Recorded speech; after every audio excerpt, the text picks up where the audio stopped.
교환 받으셨죠? 교환 보시면서 같이 우리 말씀 나누겠습니다. 오늘은 내용이 엄청나게 많습니다만은 시간 안에 마쳐보려고 합니다. 영적 성장의 황금 삼각형. 여러분, 이 삼각형이 가장 안전한 기하학적인 구도죠. 이것을 활용을 해보시면 좋겠습니다. 이 삼각형을 좀 관찰해 보시면 맨 위에 꼭지점은 하나님 자리입니다.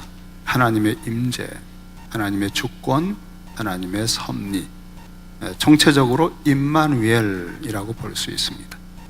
하나님이 살아계시고 우리 인생을 통치하신다, 그리고 우리와 함께 하신다 라고 할 때, 특별히 언제 함께 하시나 할 때에 왼쪽에 있는 꼭지점 교회라고 하는 것은 하나님께서 만드신 이 피조계, 창조물, 역사, 시대가 있지만 타락의 흔적이 너무나 깊어서 문화, 자연, 생태계 그 어떤 것 하나도 우리가 본래의 원형을 찾기 어려울 만큼 사람 한 사람 한 사람을 봐도요, 좀 괜찮았다가 보면은 어느 때는 너무너무 실망이 돼요. 우리는 다 과정 중의 인생들이라 정말 안 좋은 면을 보면 정말 나 자신을 볼 때도 너무나 낙심이 돼요. 그런데 우리 속에 거듭난 사사람, 속사람이 관찰하면 다시 힘이 솟아요. 이러한 하나님의 오염되지 않은 관점, 계시, 신구약 성경을 통해 계시된 말씀을 정확하게 가르치고 배우고 그 원리에 의해 양육받는 유일하고 절대적인 기관이 교회입니다. 이 종말의 때에는 교회 외에 이걸 해줄 수가 없어요.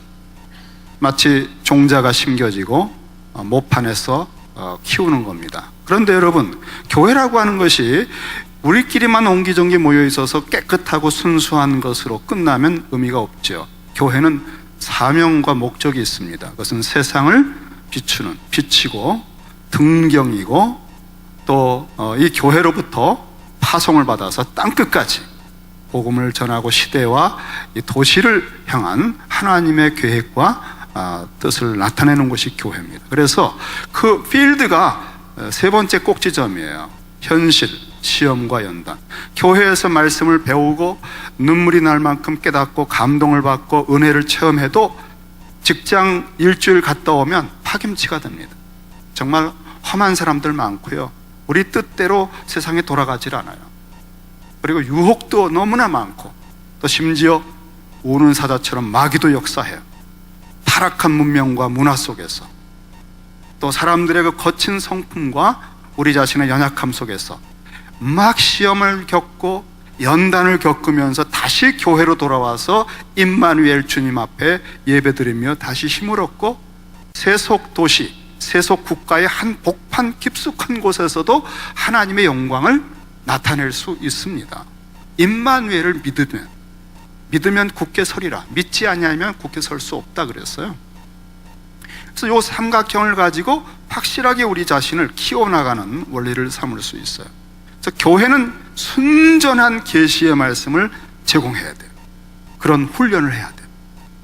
교회에서 혼탁해지고, 교회에서 무슨 재밌는 얘기하고 뭐 사회학 섞어서 얘기하고, 이거 정말 우리는 이 인생을 낭비하는 겁니다. 순전한 계시의 말씀을 공급받고 그리스도의 복음에 의해서 양육받고, 그 다음에 그것을 세상 속에서 연단받으며 풍파를 맞으면서 뿌리가 깊어지고 결실하고 든든해지고 뼈마디가 굵어지고, 연단을 통해서 인내, 또 성품이 다듬어지잖아요, 하나님 안에서. 이 세 꼭지점을 여러분, 큐티를 앞으로 저희들이 세미나도 하고 큐티를 계속 이제 강조할 텐데, 하나님의 임재가 있는 성령 안에서의 큐티, 이게 첫 번째 꼭지점이죠. 그 다음에는 개인적으로 골방에서 큐티하는 것, 원리를 따라서 교회가 제공한 원리에 훈련을 받고 하는 겁니다. 그러면 또 한 가지는 뭐죠? 나눔방에서 내가 했던 하나님과의 성령 안에서의 그 들은 말씀을 나눔을 통해서 소그룹에서 할 때 이 세 꼭지점이 되면은 큐티가 굉장히 든든해진다 이거예요. 하나님께서 계시고, 여러분 우리 똑같아요. 하나님이 계신데 강력한 대장 또 어떤 그 훈련하시는 분이 계시다. 그 다음에는 태권도 같은 걸 배우잖아요. 그럼 도장에서 배우잖아요. 기본기부터 배우잖아요. 기본기가 안 되면 안 되잖아요. 그래서 정말 기본기를 철저하게 배우고 도장에서 연습하고 훈련했을 때, 근데 그것만 가지고는 아직 실력을 몰라요. 도장을 나와서 딱 정말 그 도복을 어깨에 메고 휘바람을 불고 하는데, 골목길을 지나가는데 저기서 시커먼 놈들이 야 임마 와봐 이리 와봐 그럴 때 정말 멈칫하고 두려워 떨다가, 와, 내가 이제 초단을 땄는데 내가 도장에서 훈련한 게 어느 정도 실력인지 한번 오늘 해봐야 되겠다. 그래서 갑니다. 불렀냐? 와, 이놈 봐라. 그때부터 한바탕 해서 금시 두들겨 맞았어요. 이게 뜻대로 안 돼요. 도장에서는 잘 됐는데. 그러니까 다음에 도장에 와서 여러분 달라집니다. 태도가. 실전을 경험하고 나면 차원이 달라져요. 다음에 또 만나보세요. 다르죠. 그리고 훈련이라고 하는 것을 통해서 연단을 거쳐서 더 강해지고 깊어진다. 이런 꼭지점 3개를 여러분 기억하시면 내가 무엇이 부족한지, 우물안 개구리, 온실 속의 화초, 교회 안에서만 있는 소금통에 있는 소금, 이건 여러분 너무너무 어리석은 거예요. 세월을 낭비하는 거예요. 배 밖으로 나가야 돼요. 파도의 소리를 들으면서 무리를 걸어갈 때에 그리스도가 무리를 걷는 데까지도 배우는 거잖아요. 이런 모험을 좀 해야 됩니다. 자, 오늘 특별히 그리스도의 형상을 구약에서 그 영광을 보여준 사람 중에 아주 중요한 사람은 다윗이라는 사람입니다. 다윗에 대해서 우리는 사도행전 13장 22절에 바울이 이런 말씀을 했습니다. 다윗을 왕으로 세우시고 증언하여 이르시되 내가 이새의 아들 다윗을 만나니 내 마음에 맞는 사람이다. 내 뜻을 다 이루리라 하시더니, 자, 구약에서 다윗은 기름 부음을 받은 메시아 그리스도를 보여주는 사람이에요. 그 시대에 예수 그리스도를 미리 보여주는 사람이에요. 그래서 하나님 마음에 맞아서 하나님의 경륜과 뜻을 다 이루는 하나님의 나라와 통치를 번뜩 그 시대에 보여주고, 영광의 광채가 어떤 정도인지를 다윗을 통해서 사사시대의 그 험악한 늪과 그 곤고한 타락의 심연에서 한 나라를 고대 중근동의 최강자로 올려놓을 만큼 강력한 하나님의 통치의 대리 통치자로 등장한 다윗을 통해서 메시아 통치, 하나님의 나라가 어떤 것인가를, 그 안식과 샬롬이 어떤 정도까지 올 수 있는가를 체험시켰던 사람이 다윗입니다. 구약의 그리스도입니다. 그래서 바로 내 뜻을 다 이루리라 하시더니 곧 이어서 다윗의 자손 예수 그리스도를 말하기를, 곧 이어서 이 약속하신 대로, 하나님이 약속하신 대로 이 사람 다윗의 후손에서 이스라엘 위하여 구주를 세우셨으니 곧 예수라.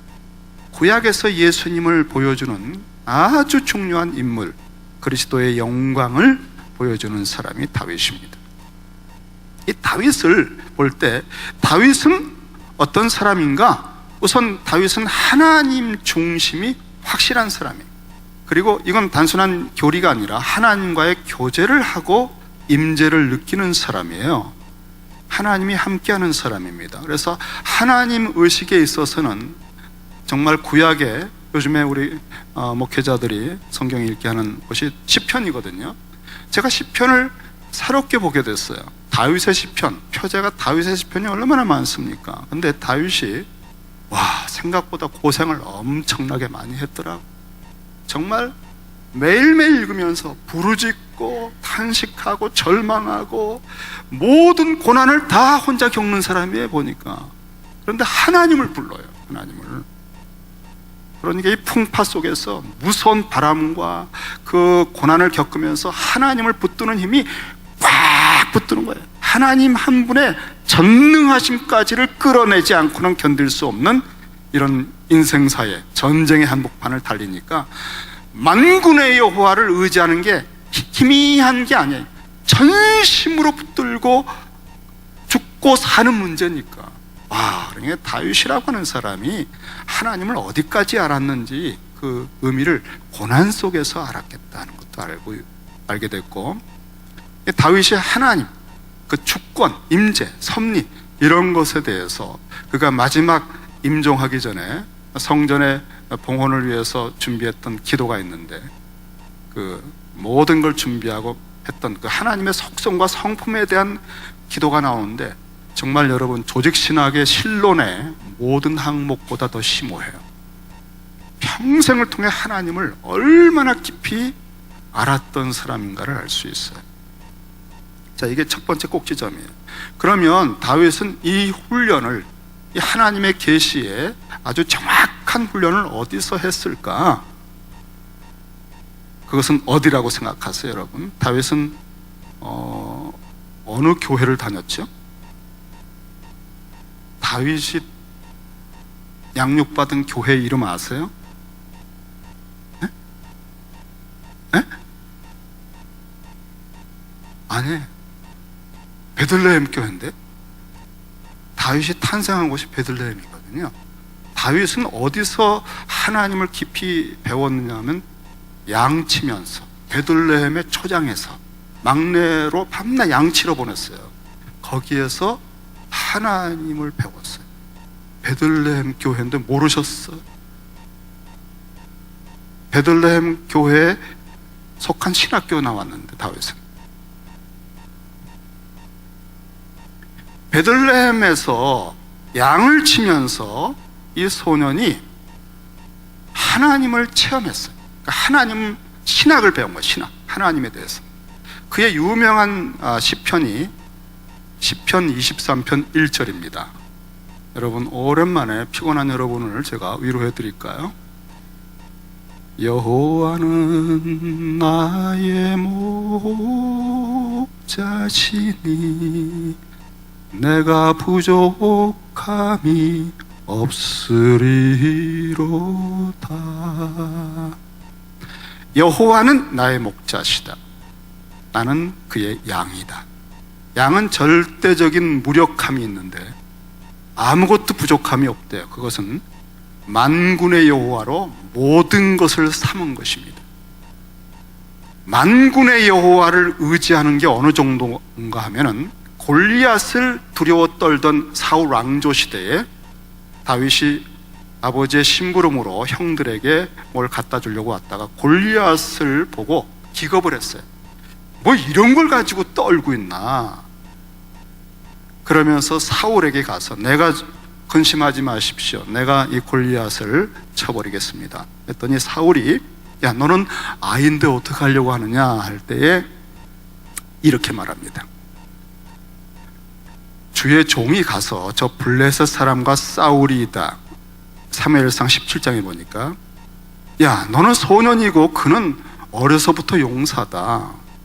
어려서부터 싸움을 배웠다는 거죠. 그때 다윗이 이렇게 말해요. 자기도 어려서부터 뭘 배웠대요. 다윗이 사울에게 말하대. 주의 종이 그 어려서부터 배운 것의 핵심이 뭔지 아세요? 주의 종이 아버지의 양을 지킬 때. 여기가 이 사람의 신학교 교회입니다, 여러분. 양치면서 모든 원리를 배운 거예요. 하나님의 통치 원리를, 목양의 원리와 전쟁의 원리를 배운 거예요. 아버지의 양을 지킬 때에 사자나 곰이 와서 양떼에서 새끼를 물어가면 내가 따라가서 그것을 쳤습니다. 어떤 힘으로 쳤을까요? 여호와는 나의 목자시니 나는 부족함이 없다. 만군의 여호와여, 이 불법자를 칠 수 있게 해달라고 만군의 여호와의 능력을 끌어내린 거예요.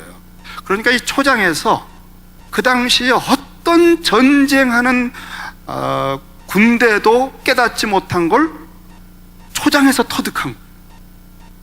여러분이 이건 여호와의 전쟁이라는 그 구약 성경과 신약을 관통하는 중요한 그 강력한 그 파워가 있는 신학이거든요. 숫자의 문제가 아니라 그냥 돌기만 해도 무너지거나 만군의 여호와께서 검을 들고 뽑아서서 대장처럼 서 있을 때 그가 싸우시는 걸 알거든요. 전쟁은 여호와께 있다는 게 이 구약의 중요한 원리예요. 숫자의 문제 아니에요. 이거를 딱 터득하면 무서울 만큼 담대해져요. 근데 이거를 배우는 사람이 사울 시대에 없었던 거예요. 딱 한 사람이 있었어요. 요나단이 이 원리를 알아서 아버지가 부들부들 떨고 있을 때 혼자 자기 종하고 들어가서 군대를 쳐버려요. 근데 요나단이 왕이 될 수 있는 것 같았는데 보니까 다윗을 딱 만난 다음에 다윗은 자기보다 더 탁월해. 이 분야에, 전쟁에 대해서나 하나님에 대해서나 만군의 여호와에 대해서. 그래서 요나단이 다윗을 너무너무 사랑한 거예요. 완전히 가슴이 통하는 사람을 만났고 네가 왕이 돼야 된다 하는 걸 알은 거예요. 여러분, 천지의 주제이신 하나님 아버지, 우리는 아들의 신분 가졌다. 이건 교리입니다. 그런데 아버지의 은혜와 능력과 지혜를 구해서 받는 아들이 있다면 아마 뒤집힐 겁니다. 그게 예수 그리스도였어요. 구약에서 그게 다윗이었어요. 우리가 하나님 아버지를 부르지만, 만군의 여호와를 그 시대의 모든 사람이 불렀지만, 한나라는 여자가 만군의 여호와를 매번 불렀는데 어느 날 작정하고 통곡하면서 불렀어요. 그때 사무엘이 잉태가 됐어요. 그러니까 우리는 전능하신 하나님을 늘 교리적으로 알고 있지만 어느 날 진짜 우리의 중심으로부터 딱 클릭이 되게 그분을 부를 때 뭐가 임하는 거예요? 하늘이 열리는 거예요. 역대하 16장 9절에 보면은 하나님은 온 땅을 두루 살피시는 중에 전심으로 자기를 향하는 자에게 능력을 베푸시나니. 이 조그마한 소년이 말이죠, 그 시대에 양을 치는데 곰이나 사자가 왔어요. 내 힘으로 안 되잖아요. 전심으로 의지한 거예요. 만군의 여호와를 전심으로 의지하고 달려가서 쳤는데 그게 쳐지는 거예요. 이 체험을 반복하면서 이 아이는 세상이 모르는 이 전쟁 원리를 배운 거예요. 근데 골리앗을 딱 보는 순간에, 야, 너는 내가 찢은 곰이나 짐승에 불과한데 이걸 보고 떨고 있냐, 이렇게 나온 거예요. 참, 여러분, 뭐 정말 조그만 어떤 정말 구두수선을 하면서도 세계 선교의 역사를 바꿨던 위대한 그 선교사들이 있습니다. 우리가 부엌에서 설거지하면서도 역사를 씻으리라, 시대를 정결케 하리라 기도할 수도 있는 거거든요. 에이, 이거나 닦고 있고 내가 지금 이러고도 살 수 있고 하기 나름입니다. 여러분, 바로 여호와는 나의 목자신 부족함이 없다. 그리고 그분은 나를 인도하사 푸른 초장 쉴 만한 물가로 이끄신다. 내 인생의 최절정을 향해 갈 수 있게 해주신다. 이 다윗이 가진 자기 생애에 대한 이미지는 극치를 딱 가지고 있어요. 그러니까 하나님 안에서 하나님 한 분 외에 더 바랄 게 없는 그런 내적인 구조로 자기를 키워가고 있었던 거예요. 시편 78편에 보면 하나님이 다윗을 그렇게 택하셨다는 거예요. 또 그의 종 다윗을 택하시되 양의 우리에서 취하시며 전양을 지키는 중에서 그를 이끌어내사 그의 백성인 야곱, 그의 소인 이스라엘을 기르게 하셨더니. 여러분, 작은 것에 충성하고 있을 때 그 중심 자세, 태도를 보고 큰 것에 맡겨주시는 기회를 주시는 겁니다. 에이, 내가 이런 거나 하고 있는 사람이 아닌데 말이지, 이러고 있으면 정말 그런 거나 하고 있어야 돼요. 다윗은 바로 베들레헴 교회에서 바로 그걸 배운 겁니다. 여러분, 베들레헴께 별거 아니지. 아유, 베들레헴께 뭐 이 목사님 머리도 빠지고 말이지. 이제 뭐 아유, 그렇습니까, 여러분? 작은 것에 한번 충성해 보세요. 이 다윗은 이 강력한 신학도 배웠고, 다음에 그 초장에 있으니까 자연을 보잖아요. 별들을 보고 하나님의 임재를 느끼고, 사자나 곰들을 치는 정말 피 튀기는 그런 속에서 뛰면서 몸도 튼튼해지고, 정서적으로 하나님의 임재와 사랑을 느끼니까 노래가 나오는 거예요. 시가 나오는 거예요. 여러분, 연애를 하게 되면 아주 무뚝뚝한 인간들도요, 시적으로 말하는 게 저절로 나와요. 그대, 오늘은 무엇을 먹었나? 아니, 그렇게 안 말해도 되잖아요. 뭐 먹었니? 야, 맛있다. 근데 맛있나? 자기도 모르게 시적인, 여러분, 메타포라는 걸 가르쳐 드렸잖아요. 사랑에 빠지면 메타포가 나와요. 이거 시의 중요한 그 표현 방법이거든요. 너는 꼭 정말 장미 같아, 장미꽃과 같아, 이런 게 아니라 너는 장미야. 이게 메타포입니다, 여러분. 너는 나의 장미. 어떻게 그런 걸 배웠을까요? 사랑하니까. 사랑하면 그대로 꽂히잖아요. 피자. 다윗은 노래를 하는 사람이었어요. 악기를 다루면서. 다윗의 시편들은 노래입니다. 다윗은 성가대를 만들었어요. 하나님을 찬양하는 것이 얼마나 좋은 줄 알았어요. 그러니까 다윗이 알았던, 그 초장에서 알았던 하나님은 전인격적인, 자기의 전 존재를 쏟아서 앙망하고 경배하고 의지하고 부르고 임마누엘 하시는 그런 분이었어요. 이게 다윗이 알았던 하나님.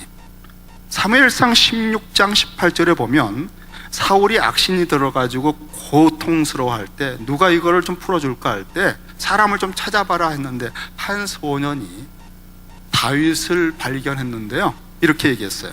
소년 중 한 사람이 대답하여 이르되 내가 베들레헴 사람 이새의 아들을 본즉 수금을 탈 줄 알고 용기와 무용과 구변, 말을 하는 그 재주가 있는 준수한 자라.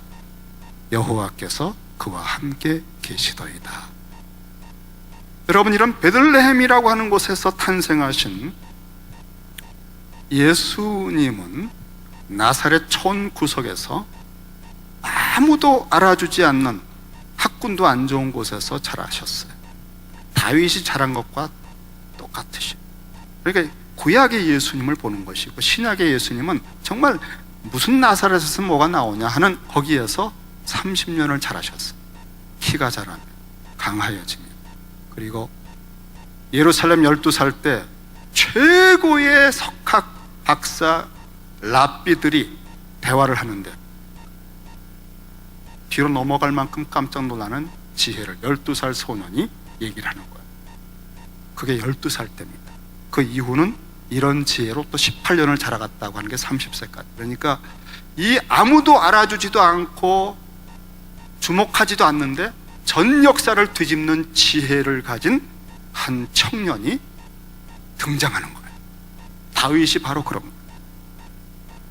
사울 때문에 모든 나라가 피곤하고 정말 지치고 골리앗을, 블레셋을 이길 수 없는 이 사사시대는 블레셋이라는 강자가 등장해서 가나안 땅을 받은 이스라엘은요, 타협하고 도덕적으로 영적으로 타락할 대로 타락하고 약해져서 정말 요 조그만 구석으로 쳐몰려진 상태밖에 안 된 때입니다. 정말 비참했어요. 완전히 이제는 소멸되는 거 아닌가, 불꽃이 꺼지는 거 아닌가 할 때에 두 가정에서 새로운 일이 벌어집니다. 한 가정은 모압 여자가 와서 보아스란 남자에게 청혼을 해가지고 결혼해서 거기서 자녀를 낳는 보아스, 롯의 가정이 하나가 있고, 근데 그 가정의 정신은 뭐냐면 잃어버린 사사시대에 타락한, 제 속에는 옳은 대로 행하면서 하나님이 주신 유업을 함부로 대하고 잃어버리고 버린 그런 시대에 하나님의 기업을 회복하는 데 헌신한 가정. 근데 이 가정에서 몇 대 거쳐서 다윗이 등장해요. 그래서 다윗은 그 정신과 하나님의 기뻐하시는 뜻을 이스라엘 민족 전체가 잃어버린, 블레셋에 잃어버리고 그 당시 열강에 빼앗기는 그 기업을 회복하는 다윗이 나온 거예요. 여러분, 우리가 가진 품고 있는 정신은 하나님이 복을 주시면 오병이어가 모든 시카고 전체를 먹일 수 있어요. 하나님이 써주시는 게 관건이에요. 탁월한 사람 굉장히 많습니다. 박사들도 많고 잘생긴 사람 많고 건강한 사람 많아요. 근데 하나님이 써주실 때 쓰임받는 거. 근데 그 종자가 좋아야 돼. 기업 회복을 하겠다, 하나님 뜻을 순종해 보겠다. 부족한 건 문제가 안 돼. 모든 인간은 다 부족하거든. 근데 이 하나님이 주신 이런 그 중요한 사상을 가지고 하면 거기에 복을 주신다는 거예요. 저희 교회는 그런 가능성을 하나 가지고 있어요. 그리고 또 한 가정은 한나입니다. 자기 자식 없는 것 때문에 질투하고 시기하다가 어느 날 그 시대적인 문제를 느끼면서 자식을 주면 드리겠습니다, 그거 하나를 딱 받으시고 클릭하신 다음에 만군의 여호와를 새롭게 부를 때, 자식도 주실 수 있는 능력의 하나님을 부를 때 잉태가 됐습니다. 그리고 그 아들이 태어나서 사무엘이 다윗의 길을 준비해요. 구약의 세례 요한이에요. 신약은 요한, 세례 요한, 주님의 오시는 길을 준비합니다. 이렇게 패러다임입니다. 두 가정을 딱 준비해서 사사시대를 뛰어넘을 수 있는 일을, 작업을 하나님이 하신 겁니다. 그래서 다윗은 하나님의 그 시대에 주신 선물이에요. 왜냐하면 사울을 택할 때, 왕을 주세요, 우리도 왕이 필요합니다 할 때 키가 크고 외모가 좋은 사람을 택했는데 엉망진창이라고요. 그래서 절망하고 또 사울이 쫓겨나듯이 할 때 통곡하고 있는 사무엘에게 울지 말아라, 너가 이새의 아들 찾아가라, 베들레헴에 가거라, 거기 가면은 내가 보아둔 한 왕이 있다. 여러분, 하나님이 보아뒀답니다. 사무엘도 몰라요. 사람이 드러낸 사람이 아니에요. 하나님이 택하고 뽑아내시고 길러 놓으신 다음에 딱 때가 돼서 세워주신 선물입니다. 사무엘도 몰라요. 아무리 기도 많이 하고 영적으로 눈이 밝아도 큰아들인 줄 알았어요. 아니에요. 막내 아들이었어요. 그러니까 하나님이 주신 선물. 우리 예수님은 나사렛에서 자라실 때 아무도 몰라봤죠. 그런데 세례 받으실 때에 하늘에서 이는 내 사랑하는 아들이라, 내가 이를 기뻐한다고 말씀하셨어요. 사무엘이 기름불에 기름을 채우고 누굽니까 할 때 막내 녀석을 데려왔을 때 얘다, 기름을 부어라. 우린 하나님께서 당신의 역사를 주관하신다는 걸 알잖아요. 이렇게 하나님이 순전하게 키우신 그 시대를 뒤엎을 수 있는, 사사시대를 회복할 수 있는 하나님의 종자를 만들어 주시고 기름을 부으신 거고요. 그 다음에 이 다윗은 그러면 다 오케이냐? 그렇지 않아요. 다윗이 왕이 되는 과정은 세 번째 꼭지점을 통과해야 돼요. 그건 연단입니다. 연단을 통과하지 않은 왕은 위험한 왕입니다. 연단을 통과하지 않으면 우리는 실수를 하게 돼 있어요. 그래서 뭐든지 우리는 이력서 보잖아요. 이력서 보고서 6개월마다 교회를 옮겼어? 왜? Why? 우리는 궁금합니다. 근데 10년씩 버티는 힘은 있구나. 뭔가 꾸준하다.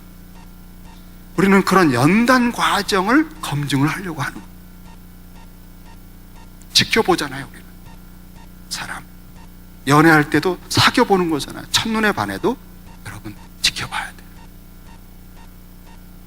어떤 연단을 받았는가? 평생이 연단이지만, 다윗은 평생을 연단받았지만 물론 결정적인 실수를 했죠. 열왕기상 15장 5절에 보면요, 다윗이 햇사람 우리아의 일, 뭔지 아세요? 밧세바를 취하고 그의 남편을 죽인 겁니다. 다윗이 햇사람 우리아의 일, 치명적인 범죄입니다. 실수입니다. 다윗이 햇사람 우리아의 일 외에는 평생에 여호와 보시기에 정직하게 행하고 자기에게 명령하신 모든 일을 어기지 아니하였습니다. 그 한 가지 실수를 한 것. 그 실수 이후에 다윗의 그 상승곡선이 툭 떨어져요. 그냥 가정에 피바람이 불고 막 맨발로 쫓겨나가고 하나님의 징계가 임한 거예요.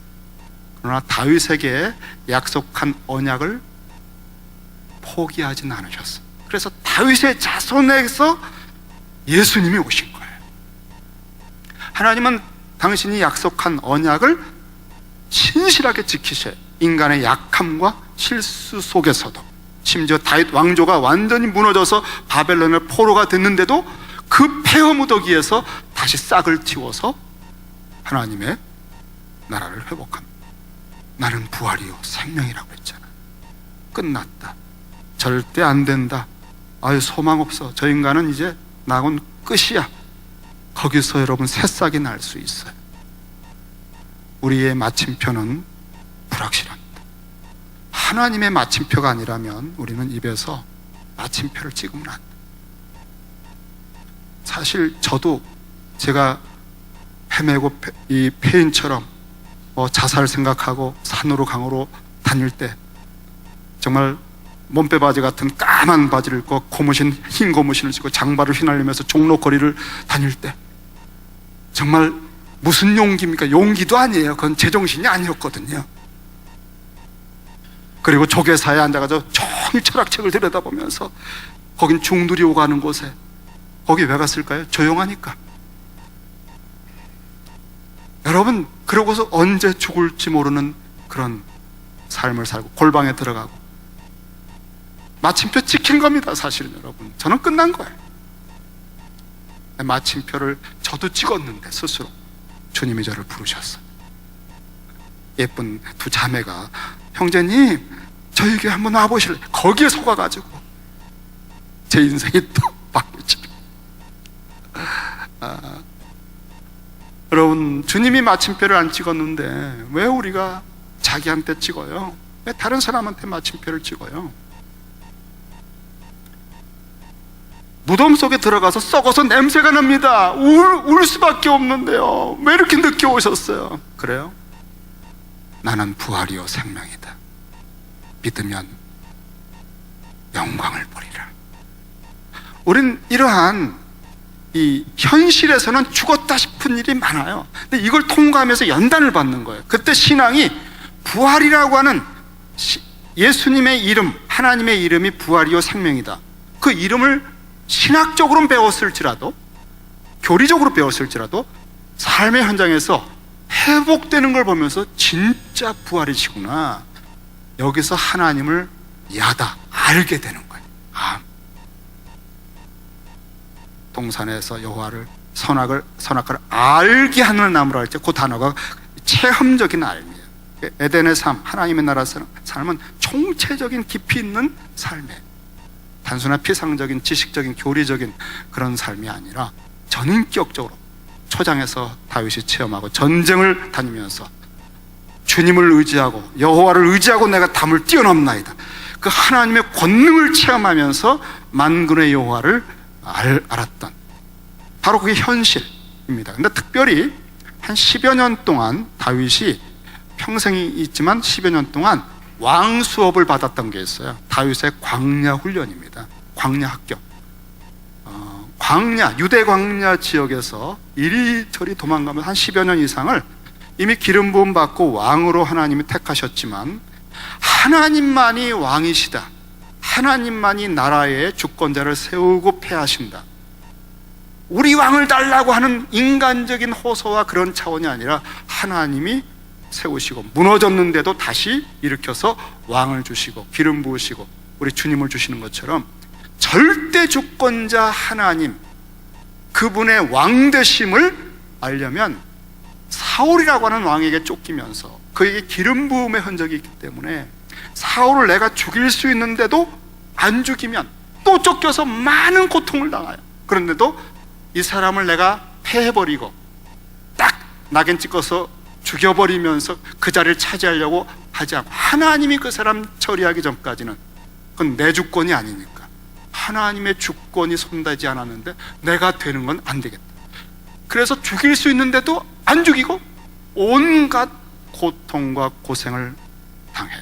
네, 그렇게 10여 년을 할 때 이 사람 속에, 다윗 속에 뭐가 생겼는가 하면 하나님만이 절대적인 주권자의 왕이시다, 이 한 가지 심지를 보고 하나님께서 12지파 전체의 왕권을 맡긴 거예요. 너는 믿을 만한 사람 됐다.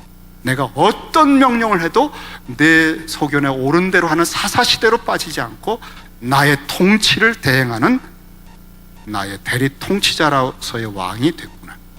나를 철저하게 순복한다. 죽기까지 순종하신 우리 주님은 그런 분이었어요.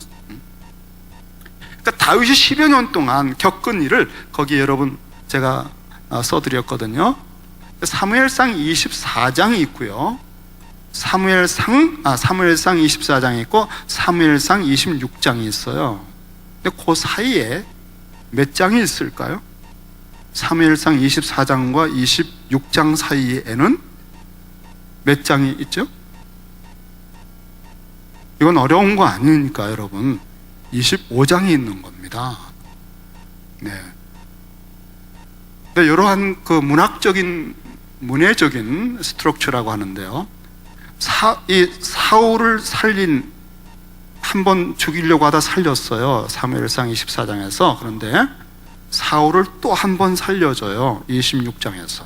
자, 여러분 뒷장을 넘겨보세요. 여러분 교환의 뒷장에 보면은 이제 24장과 26장을 잠깐 비교해 볼게요. 기가 막히게 평행이 됩니다. 이제 순서가 이렇게 나와요. 누군가 다윗을 고소해요. 여기 있습니다 하고 이렇게 귀뜸을 해요, 사울에게. 24장, 26장, 사울을 죽이려고 했던 사건. 그런데 그때 사울이 3,000명을 데리고 추격을 합니다. 똑같이 24장, 26장에. 그리고 이제 숨어요. 24장에는 굴에 숨어요. 26장에는 황무지 길가에 진을 칩니다. 다음에 24장 굴 속에 있는데 이 사울이 거기 들어와서 이제 그 표현상 변을 보는 중이었다, 뭐 잠을 잤다 이렇게 얘기합니다. 그래서 그때 여러분 다윗의 사람들이 이건 절호의 찬스입니다. 죽이시라, 하나님이 주신 기회입니다. 그런데 여러분 그때 옷만 살짝 잘라요. 마음의 가책을 느끼면서 손대지 말아라 하고 살려줍니다.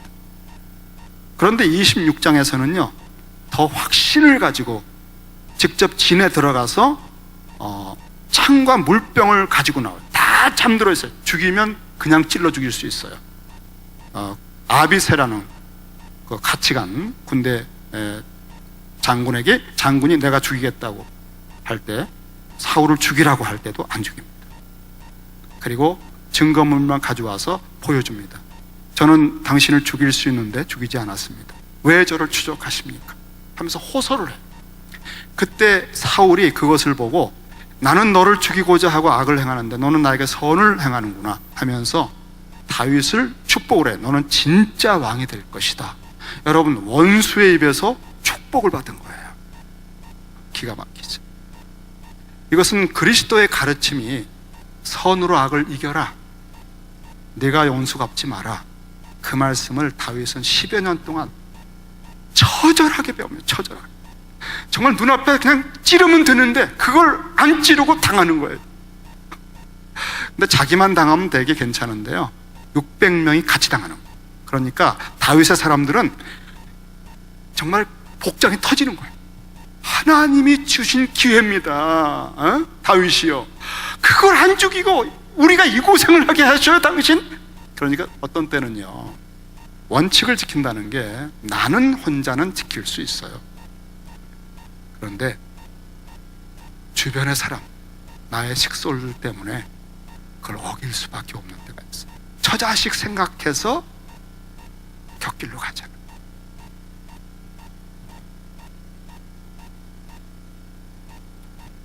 정말 우리가 지금 이 상황이 그런데도 불구하고 다윗은 절대적인 원칙 하나를 가지고 있었어요.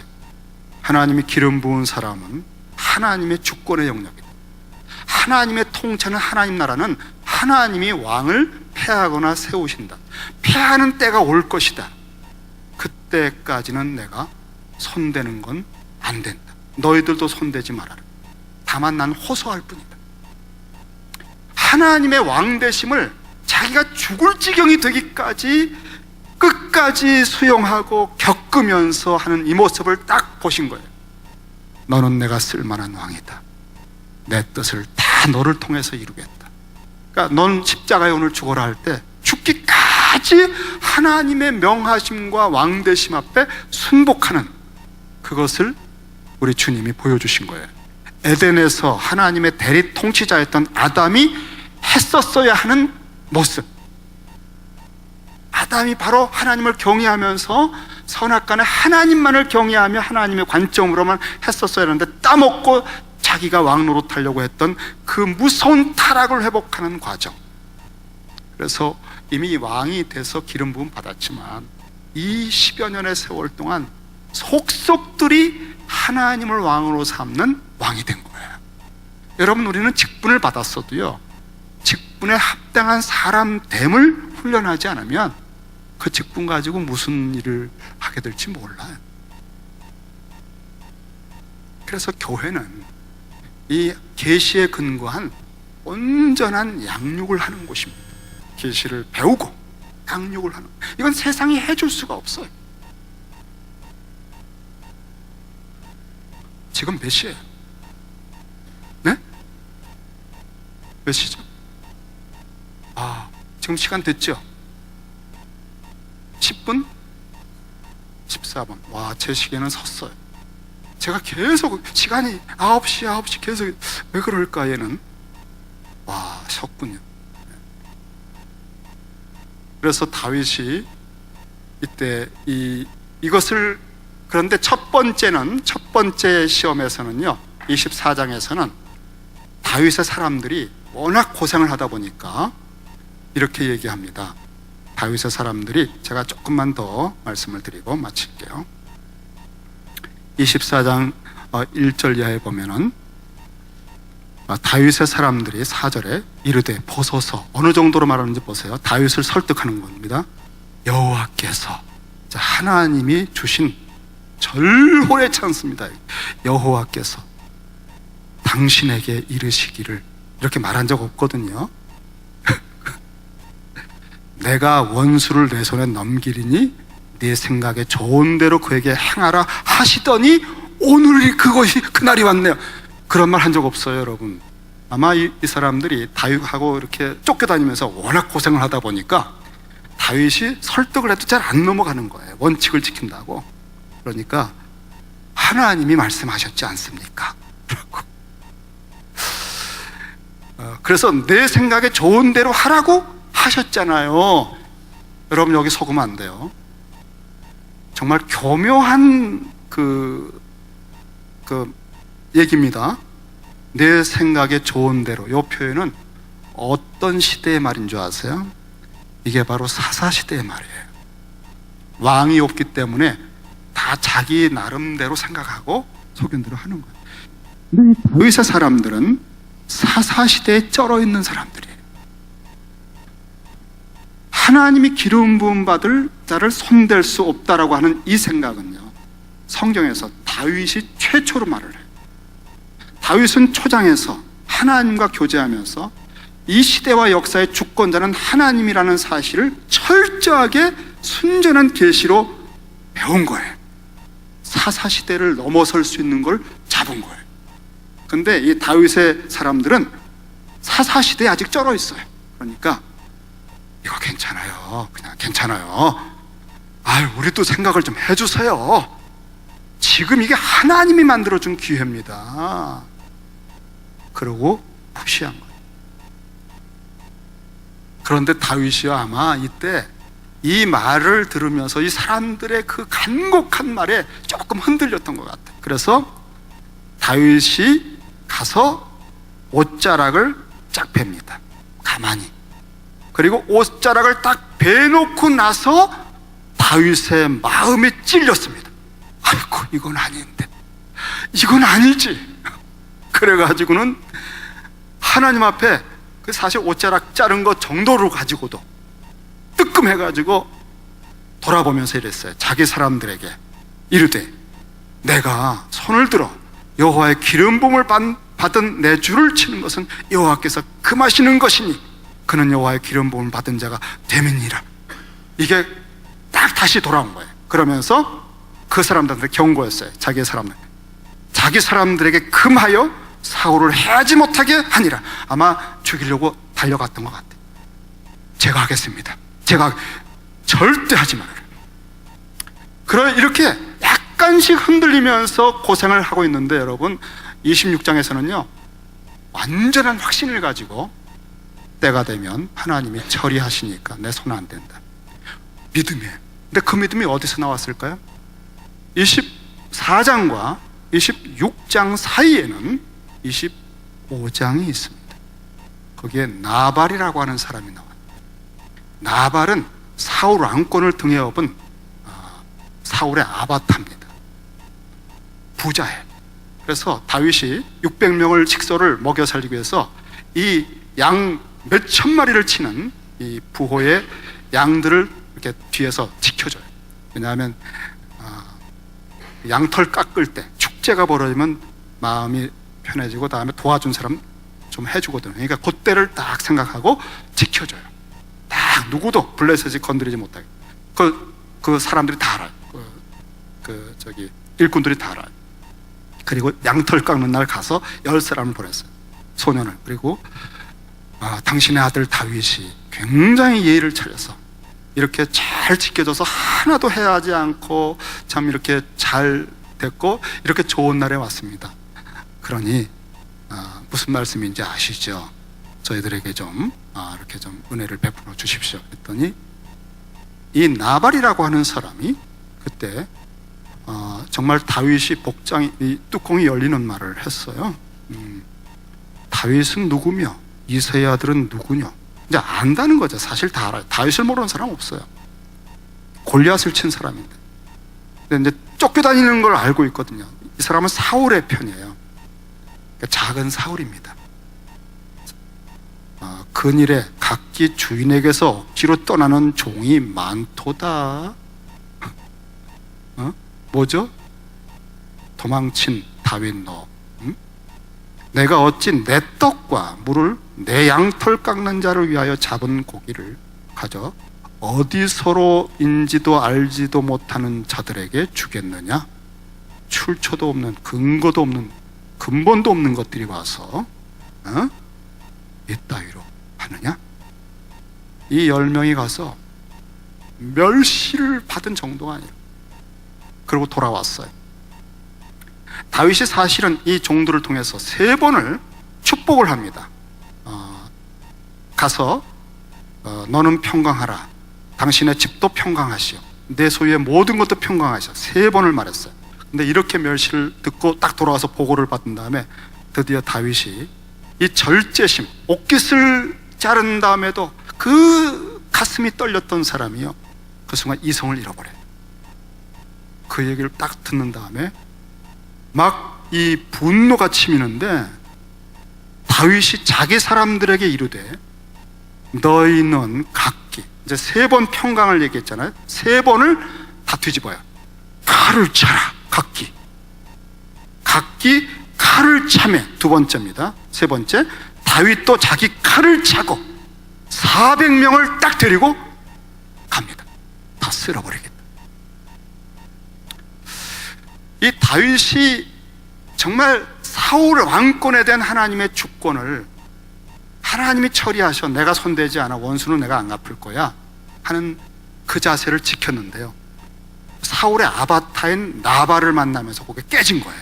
그 위기입니다, 여러분. 이 하나님 나라의 전쟁을 하는 검을 가진 여호와 전쟁의 칼로 골리앗을 치는 건 괜찮아요. 그리고 하나님의 나라의 전쟁의 명분을 가지고 전쟁해야 돼요. 이 사람은 왕이니까. 그런데 이건 사적인 감정으로 사람을 죽이는 거예요. 이렇게 피를 흘리면 나중에 이 왕권에 아주 5점 정도가 아니에요. 근데 지금 위기가, 이게 테스트입니다, 여러분. 우리가 하나님 나라의 왕 같은 제사장으로 살아갈 때 주님이 요 시험과 연단 속에서 절묘하게 테스트를 받습니다. 이게 정말 큰 게임에서는요, 금식 기도하고 절제하고 잘해요. 준비하고 막. 그런데 그거 딱 끝난 다음에 긴장이 확 풀리면서 작은 거 하나에 그냥 버럭 화를 냅니다. 내가 이렇게 큰 일을 그냥 얼마나 애쓰면서 했는 줄 알아? 그러면서 혈기를 내고. 이미 다 끝난 겁니다. 게임 오버. 다 잃어버린 겁니다. 우리가 가진 일관성은 끝까지 가야 돼. 나발이 그거예요. 요 테스트를 통과를 못하면 안 되는데 칼을 차고 가는데 아비가일이 이걸 듣고 달려온 거예요. 선물을 드려. 그러면서 그 여자가 하는 말이 뭐냐면, 용서해달라고 그러고 주의 여종의 허물을 사하여 주옵소서. 그러고서 이 다윗이 지금 펄펄 뛰고 정말 이성을 잃어버리고 자기가 어떤 왕권을 가지고 이어가는 정체성을 가진 하나님의 구원의 역사, 구속사에서 어떤 위치에 있는가를 지금 잃어버린 거예요. 사적으로 검을 쓰겠다는 거예요. 군대가 있으니까. 그때 이 아비가일이 딱 엎드리면서 당신이 스스로 누군지 기억나게 해드리겠습니다 하면서 이렇게 말해요. 여호와께서 반드시 내 주님을 위해서 든든한 집을 세워 주실 것입니다. 당신은 왕이고 당신은 이런 짜잔한 대검을 쓰는 그 검을 잡은 분이 아닙니다. 당신은 하나님의 나라의 그 왕이십니다. 그리고 내 주께서 여호와의 싸움을 싸우시는 분이기 때문에 그렇습니다. 뭐죠? 지금 사적으로 찔러 죽이려고 하는데 조폭이 된 거예요. 사실 이게 다윗이 지금 조폭으로 전락한 거예요. 그런데 당신은 여호와의 전쟁을 하는 분이시잖아요. 정신이 번쩍 든 거예요. 그렇지, 나는 그런 기름 부음 받았지.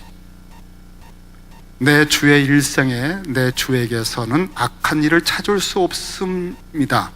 와, 이 여자가요, 미리 선수를 치는 거예요. 죄를 짓지 않게. 그러면서 이 일을 통해서 다윗이 이렇게 그 여자에게 고마워해요. 칭찬해요. 오늘날 내가 피를 흘릴 것과 친히 원수 갚는 것을 내가 막아줬구나. 그러면서 내가 나발도 손을 대지 않겠다. 돌아간다. 그때 하나님이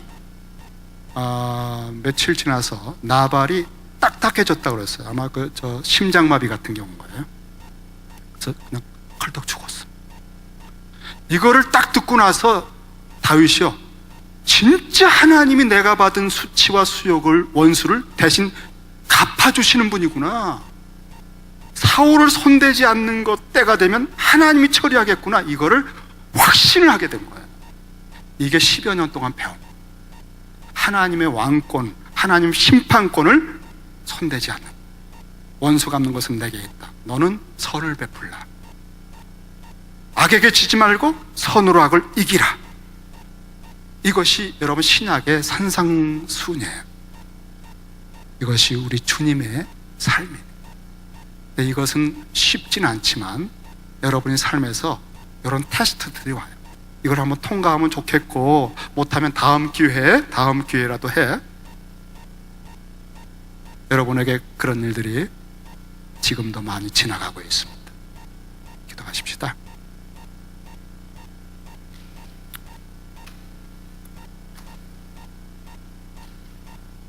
우리 찬양 같이 한 곡 부를까요?